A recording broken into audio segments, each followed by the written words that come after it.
시청자 여러분, 안녕하셨습니까? 주님과 함께 5분 묵상의 시간을 갖겠습니다. 오늘은 사무엘하 19장 말씀을 묵상합니다. 본문 말씀은 압살롬 반역 사건으로 다윗은 아들을 잃었고 이스라엘 지파와 관계가 소원해졌으며 요압과도 감정도 극히 나빠졌습니다.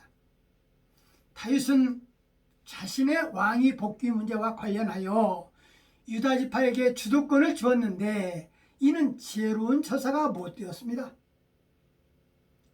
그의 이러한 조치는 다른 지파들의 시기심을 유발하였습니다.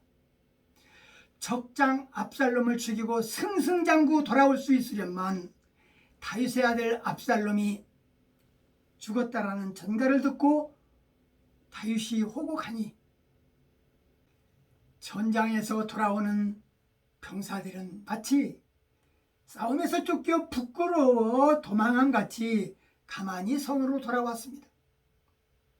요압이 다윗 왕에게 말하기를 왕의 생명과 왕의 자녀의 생명과 첩들을 구한 신복들의 얼굴을 부끄럽게 하니 왕께서는 왕을 미워하는 자는 사랑하고 사랑하는 자들은 미워하신다고 하면서 압살롬이 살고 우리가 다 죽었다면 그것을 마땅히 여기실 분이 아니겠는가? 라고 항변을 했습니다. 요압의 강경한 태도에 다윗은 자신을 추스리고 예루살렘으로 들어갈 귀환 준비를 했고 반역군의 장관이었던 아미사를 주의관으로 임용하겠다라는 다윗의 의사는 유다 족속들에게 좋은 반응을 불러일으켰습니다. 그리하여 다윗의 관용 정책에 호응하여서 다윗을 왕으로 모실 것을 결정하였는데 이스라엘 왕국의 통일이라는 대업은 다윗에게 맡겨진 중요한 사명을 완수하기 위해서 그러한 태도를 취했던 것입니다. 그러나 왕국의 통일은 인간적인 정치나 정책에 의해서 이루어질 수 있는 것은 아니었습니다.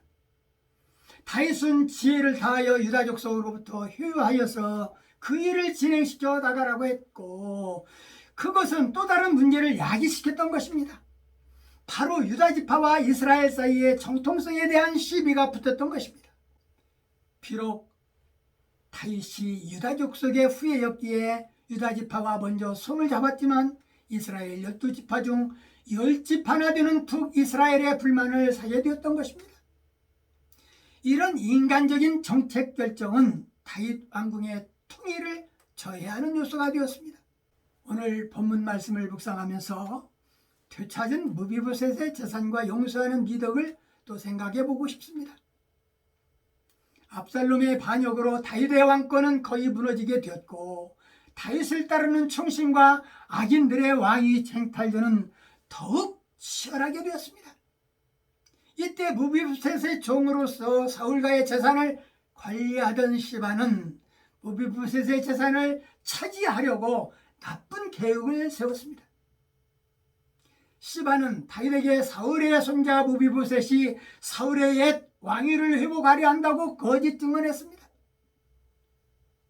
다윗은 시바의 이러한 계략에 속아 신중하게 생각지도 않고 무비보셋의 모든 재산을 시바에게 줘버렸습니다. 그러나 나중에 거짓이 탄로나 재산을 나누어 다시 무비보셋에게 반환했습니다. 거짓은 오래가지 않는다라는 사실입니다. 또 다른 용서의 미덕으로 다윗을 바라보자는 것입니다. 환난 때에 다윗은 하나님께서 원수를 갚아주실 것을 바랐습니다. 그러나 하나님이 다윗을 건져주시고 다윗이 대적에게 복수할 기회를 갖게 되었을 때 그는 원수에게 긍휼을 베풀었습니다. 이처럼 복수는 하나님의 복임을 인정하고 우리는 다만 용서받은 자답게 원수에게조차 용서를 베풀어야 할 것입니다. 다윗이 예루살렘 성에 돌아오자 유다 백성과 이스라엘 사람들 간에 시비가 있었습니다. 그 이유는 어찌하여 유다 사람이 왕을 도적질하여 요단을 건넜느냐는 것입니다. 민족 분열이란 사상과 감정으로 나눠진다는 사실을 잊지 않도록 해야 할 것입니다. 민족은 뭉쳐야 합니다. 강한 힘의 원동력이 발생하는 것이고 부흥 발전할 수 있는 것이고 후세들에게 부끄러움이 없는 것입니다.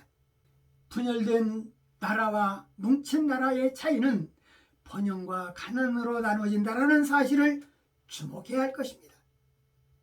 말씀을 묵상하면서 우리에게도 벅찬 통일민족의 자부심으로 살 수 있는 그날을 주시도록 기도하는 저나 여러분들이 되어야 될 것입니다. 오늘 말씀 여기까지입니다. 시청해 주셔서 대단히 감사합니다. 안녕히 계십시오. 내일 다시 뵙겠습니다.